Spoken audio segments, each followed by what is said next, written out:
Why was Donald Trump doing a presser with reporters on the tarmac in Morristown, New Jersey? Well, it's because it's the closest airport to Bedminster, New Jersey, his golf course.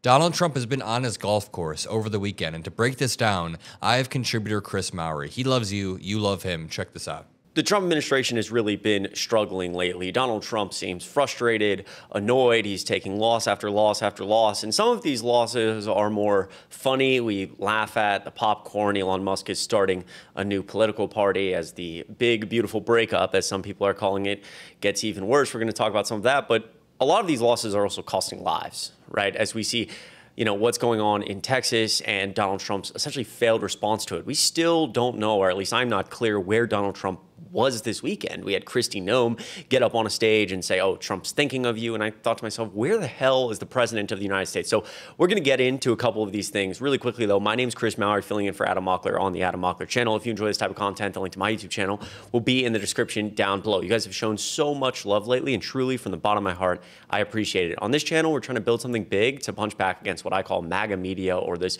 Republican media machine, a lot of what lost us the 2024 election. And so if you want to be a part of something we're trying to grow here, uplifting Gen Z voices moving into 2026 and 2028. If you want to join the community, all you have to do is click subscribe. All right, let's get into this. Now, before I get into Donald Trump's potential whereabouts this weekend and how often he's spending on the golf course, today he got off of Air Force One and was asked about some of what's been going on in Texas. And what I was hoping to hear from Trump was him take a little bit of accountability, or say we're looking into what potentially went wrong here. Because there are families searching for missing children right now. They deserve some sort of leadership. And this is what we heard from Trump. Are you investigating whether some of the cuts to the federal government left key vacancies at the National Weather Service or in the emergency coordination? No, they did not. They did. I'll tell you, if you look at that, what a situation that all is, and that was really the Biden setup. That was not our setup, but I wouldn't blame Biden for it either. I would just say this is a 100-year catastrophe, and it's just so horrible to watch. Are you planning to visit Texas? That's literally him blaming Biden.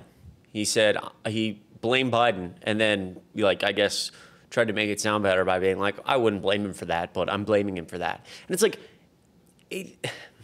any normal leader or somebody with any type of leadership qualities, even if they were under the belief, for example, in this situation, that cuts at the National Weather Service didn't cause this catastrophe, which, again, cuts at the National Weather Service, the NOA, across federal government, experts have been warning that things like this are going to happen. Now we're going to have worse forecasting times. We're not going to be able to warn people as quickly. There's a lot of vacancies at a lot of these offices, et cetera.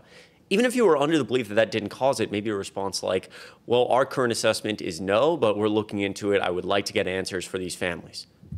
But again, that's the most you can say about people who have lost their children, lost their loved ones, searching for their children, lost their communities. It sends shivers down my spine. It makes me want to scream. It's atrocious. And so while Donald Trump is doing this around, oh, it wasn't my fault,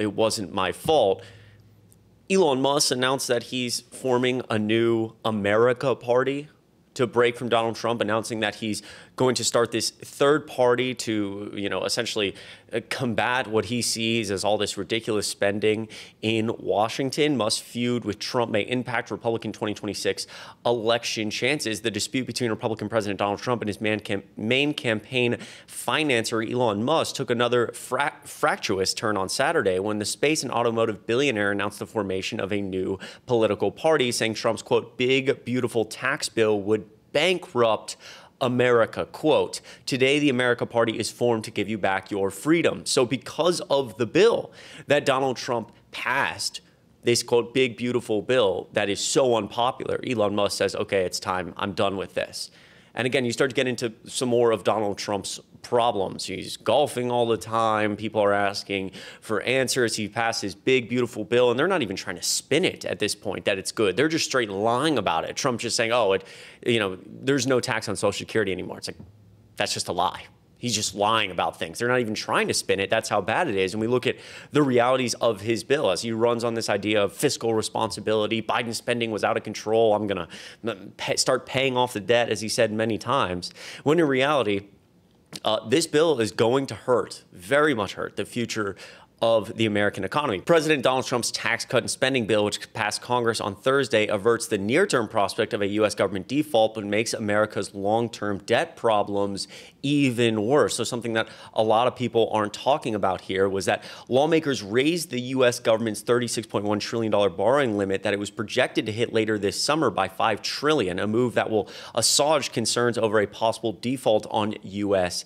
debt. Long-term, however, the bill has largely been seen as bad news for the U.S. bond market and the nation's fiscal health. It will add $3.4 trillion with a T to the nation's debt over the next decade, nonpartisan analysts have estimated. And obviously, we have talked extensively about, increasing these tax cuts, but we're taking people off their health insurance, cutting SNAP benefits, food benefits, getting rid of environmental regulations. It's a terrible bill. BlackRock warned on Monday that foreign buyers were already souring on American debt. There was a real risk that demand for the $500 billion in debt the U.S. issues every week will fall even more and push borrowing costs higher. And so Donald Trump is dealing with the serious negatives of his bill that is unpopular. It's a terrible bill, unpopular enough that Elon Musk says, I'm done, I'm forming a new party. And so you wrap all of this, and today they're moving the goalposts again on tariffs. Scott Bessent warns that tariffs will boomerang back August 1st. Tariffs will revert back to their April 2nd rates on August 1st for countries that fail to nail down new trade deals with the United States, Scott Bessent said Sunday, just 3 days before the Trump administration's initial July 9th deadline for tariffs to return. The Trump administration apparently will be sending out letters to 100 smaller countries saying that if you don't move things along, then on August 1st, you will boomerang back to your April 2nd level. They just moved the goalposts. They said the deadline was July 9th. Now it's August 1st. Because remember this whole 90 deals in 90 days, we have no deals. There's practically no deals.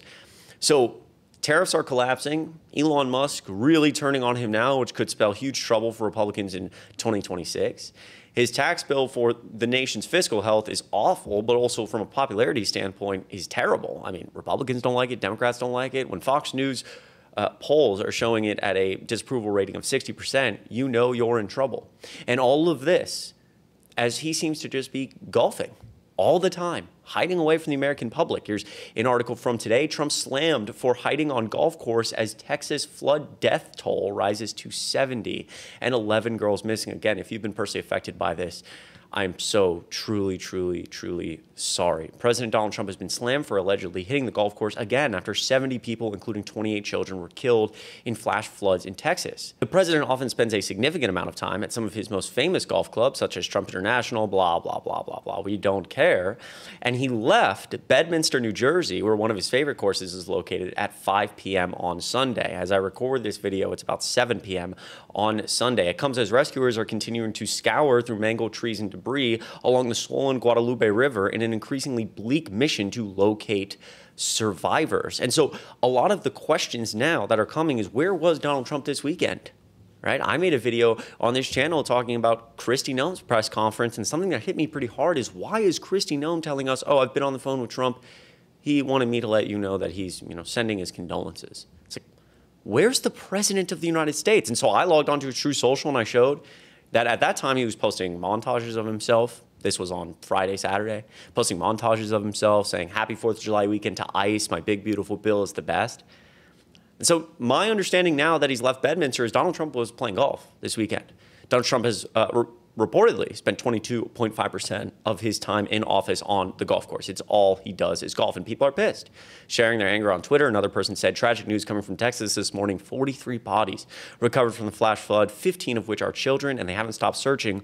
While all this was happening, Trump was dancing on a balcony at the White House, which was earlier this week, and is now playing golf. Just tragic. Just absolutely tragic. So we'll see how this continues for Trump's poll numbers. We have to keep speaking out about all of this atrocious garbage, make sure people are aware, especially in this time of so much misinformation and this very powerful, what I call MAGA media machine, this Republican media that just pushes out so many lies all the time. And that's why I will say again, if you want to join this community, this growing community, we're trying to lift up Gen Z voices and general values that are opposite to Trump.